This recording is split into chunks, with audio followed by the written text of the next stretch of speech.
नमस्कार। अगर मैं आप लोगों से कहूँ कि थोड़ा आपको पीछे लेके जाता हूँ और आपको अगर मैं ये बताऊँ कि एक ज़माना था जब लोग पत्थर को घिसते थे, उसका चूरा बनता था, उसको मंजन की तरह इस्तेमाल में लिया जाता था और जो पत्थर घिसने के बाद उसमें चिकनाई आती थी, उससे साबुन बनाया जाता था या उसको साबुन की तरह इस्तेमाल में लिया जाता था। तो आप क्या कहेंगे?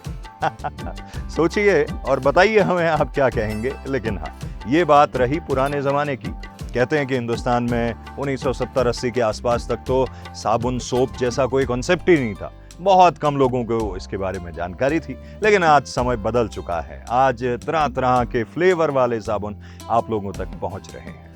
एक अभिनव प्रयास हुआ है उत्तराखंड के अंदर कि प्रकृति ने हमको बहुत कुछ दिया है। तो उत्तराखंड में प्रकृति ने जो हमें एक तरह से पूंजी के रूप में जो संपदा दी है, उन्हीं के इस्तेमाल के बाद में साबुन तैयार किए जा रहे हैं। और वो भी 1, 2, 5, 10 नहीं, दर्जनों तरह के। आइए बढ़ते हैं आगे और दिखाते हैं आपको इस साबुन की मेकिंग की कहानी उत्तराखंड में। साबुन, जो साबुन आज हर घर में आमतौर पर यूज होता है, पहले के वक्त में ये लग्जरी हुआ करती थी। भारत में साबुन का इतिहास 100 साल से ज्यादा पुराना है। माना जाता है कि फर्स्ट वर्ल्ड वॉर में चंदन की लकड़ियों का व्यापार रुक जाने की वजह से मैसूर में चंदन की लकड़ी की बहुतायत हो गई थी।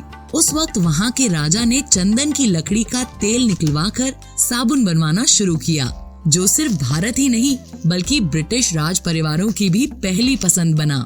बदलते वक्त के साथ साबुन ने भी अपना रूप रंग बदल लिया और आज कई तरह के साबुन मार्केट में उपलब्ध है। इसी कड़ी में हिलांस के सहयोग से उत्तराखंड राज्य में क्या कुछ नए प्रयोग साबुन बनाने के लिए किए जा रहे हैं, चलिए देखते हैं।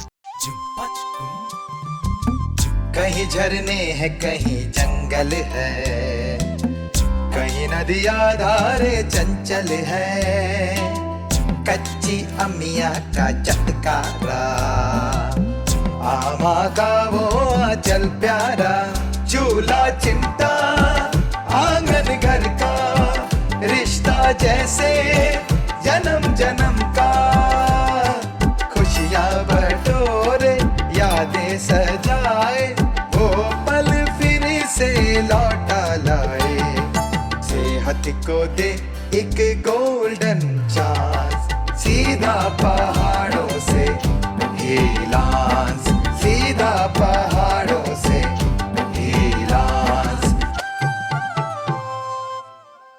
जहाँ तक मैं अपने अनुभव की बात बताऊं, जी चूरा जो है हमारा ट्रेडिशनल खाद्य तेल है। जी इसको हम न मालूम कितनी पुश्तों से हमारे बुजुर्ग लोग इसको खाद्य तेल के रूप में यूज़ करते हुए आ रहे हैं। जी तो वर्तमान परिप्रेक्ष्य में मेरा भी ये फील्ड नहीं था। मैं भी कंस्ट्रक्शन लाइन में काम करता था। तो मैंने सोचा, कहीं पे मैं एक बार गया था तो मैंने देखा कि सारे कॉस्मेटिक्स आइटम में पाम ऑयल, कोकोनट ऑयल, ये सारे ऑयल ही यूज़ हो रहे हैं। तो मेरे जिस क्षेत्र से मैं बिलोंग करता हूँ, वहाँ तो बहुतायत मात्रा में चूरा होता है। जी तो मेरे दिमाग में एक विचार आया कि मैं क्यों ना इस ऑयल का भी उपयोग मैं कॉस्मेटिक्स में करूँ या कोई अन्य चीज़ बनाने में करूँ। तो आज हम लोग इस मुकाम पे पहुँच चुके हैं कि चूरा से 12 प्रकार के, तो 12 फ्लेवर में तो हमने साबुन बना दिए हैं जी जिसमें से हमारा ये नंबर 1 में आपको दिखाऊँ, ये बुरांस। जी बुरांस पहले हम लोग यहाँ पे पहाड़ों में स्क्वैश के रूप में यूज़ करते थे, इसका बाकी कोई यूजेज नहीं था। तो हमने इसके स्क्वैश और पेटल को, इसके गुणों को देखते हुए तो हमने इसका भी सोप बना दिया। नंबर 2 में हमारे पास पुदीना है ऐसा। नंबर 3 में हमारे पास तिमूर है, हिमालयन पेपर। ये तिमूर है, ये नेटल एंड वुड है, बिच्छू घास और लकड़ी की राख। उसके बाद है कुणजी, आर्टिमिशिया, इसको भी अब। और उसके बाद हमारे पास तुलसी है, तुलसी सबके घरों में पाई जाती है।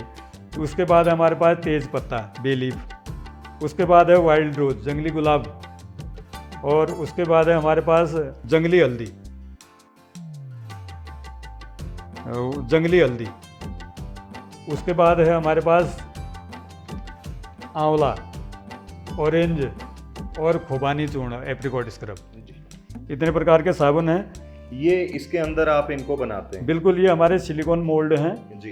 ये हमने अभी ये सोप बनाए हुए हैं, आज का ही है ये ताज़ा। जी। तो आज ही हमने बनाए हुए हैं। तो ये मोल्ड के अंदर बनाते हैं हम लोग। थोड़ा सा हम आपको सोप बनाने का भी डेमो दिखाएंगे। तो कैसे हम लोग बनाते हैं। सीधा पहाड़ों से हिलांस, सीधा पहाड़ों से हिलांस। 24 घंटे बाद हम इसको मोल्ड से बाहर निकाल लेंगे तो हमारे पास सोप कंप्लीट हो जाए। उसके बाद की प्रक्रिया हमारी कम से कम 25 दिन हमें ये अंदर ही वैक्यूम में सुखाना पड़ता है इसको, क्योंकि 25 दिन इसकी कम से कम लाइफ है, तब जाके ये यूज़ के लायक बनेगा। इसको हम हवा से भी, प्रेशर से भी नहीं सुखा सकते हैं और धूप भी नहीं दिखा सकते हैं, नहीं तो इसके जो प्राकृतिक गुण हैं सब खत्म हो जाएंगे अगर धूप में सुखाएंगे तो। सीधा पहाड़ों से हिलांस, सीधा पहाड़